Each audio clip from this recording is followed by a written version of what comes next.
Assalamualaikum warahmatullahi wabarakatuh.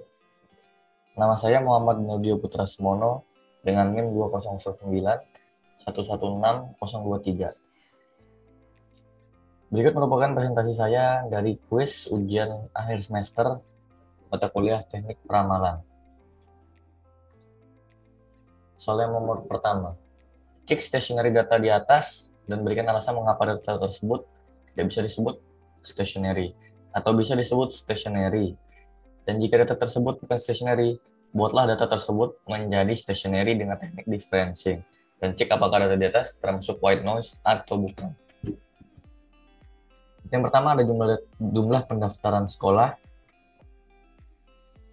Untuk data yang ini merupakan stationary. Dan terlihat data di atas bisa disebut stationary karena memiliki rata-rata yang konstan dan juga memiliki standar deviasi yang konstan.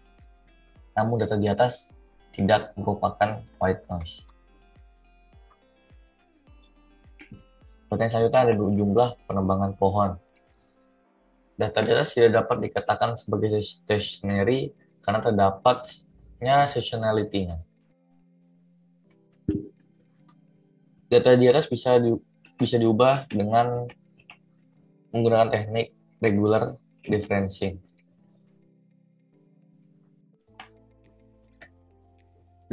Kemudian data selanjutnya jumlah pengenalan data yang ketiga ini tidak merupakan stationary karena memiliki rata-rata yang konstan tetapi tidak memiliki standar deviasi yang konstan.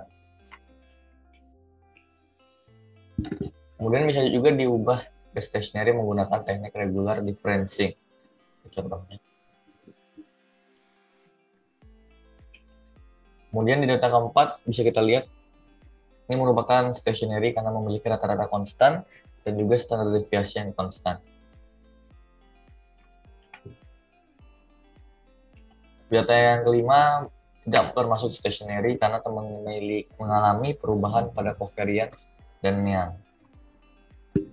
Dan data ini juga bisa diubah ke stationary menggunakan juga teknik regular differencing. Dan juga data ini termasuk white noise. Soal selanjutnya, soal nomor 2, mengapa ARIMA tidak perlu menggunakan data stationary? ARIMA tidak perlu data stationary karena ARMA merupakan metode yang ketepatannya cocok untuk peramalan jangka pendek.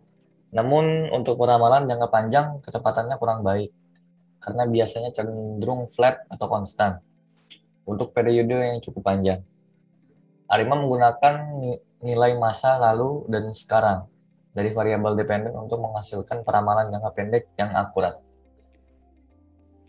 Apakah ARIMA tidak perlu data yang stationary? Jawabannya sendiri iya, karena ARIMA merupakan salah satu model dari metode Box-Jenkins yang bersifat untuk data yang tidak statis atau non-stationary.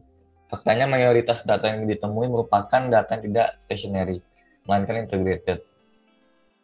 Data integrated ini harus mengalami proses random stationer yang seringkali tidak dapat dijelaskan dengan baik oleh autoregressive model saja atau moving average model saja, dikarenakan proses tersebut mengandung keduanya.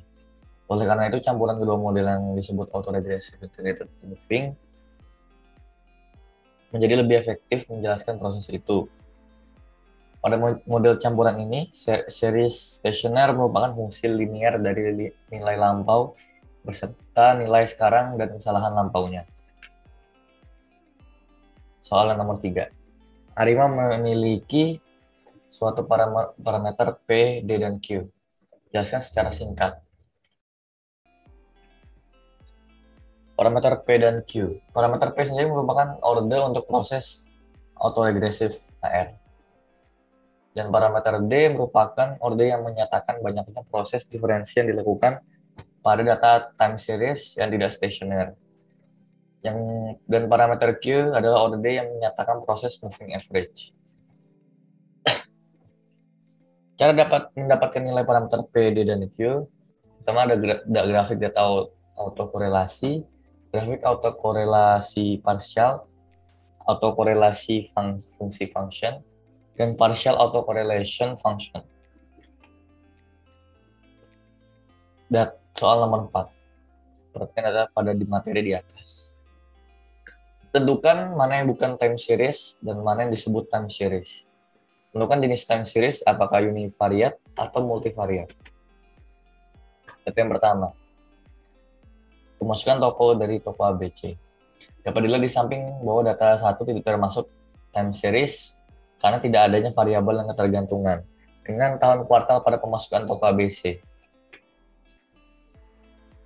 Dan di data kedua, kita dapat lihat bahwa data itu merupakan time series musiman karena variabel penyamaian bibit ikan di bulan sebelumnya dan bergantung pada iklim. Jenis time series-nya adalah univariate karena variabel jumlah tangkapan ikan bergantung variabel penyamaian bibit ikan. Kita lihat contoh dari tabelnya, datanya. Yang data ketiga dari data pasien penyakit jantung di rumah sakit ABC. Dari data tersebut dapat dilihat bahwa data merupakan bukan time series karena tidak ada variabel yang bergantung pada umur. Yang selanjutnya, data yang keempat, penjualan rumah di kota ABC. Dari data tersebut dapat dilihat bahwa data merupakan time series trend. Jenis time series-nya adalah multivariate karena variabel bedroom bergantung pada variabel type, dan variabel MA bergantung pada sale date. Data selanjutnya, data jadi penjualan alkohol. Dari data tersebut dapat dilihat bahwa data merupakan time series musiman, di mana setiap Januari dan Februari penjualannya menurun. Namun setiap Desember menjadi penjualan terbesar, karena merupakan akhir tahun atau masuk ke musim dingin. Jenis time series-nya adalah univariate. Itu saja dari saya, jika ada kesalahan mohon dimaafkan. Dan terima kasih. Wassalamualaikum warahmatullahi wabarakatuh.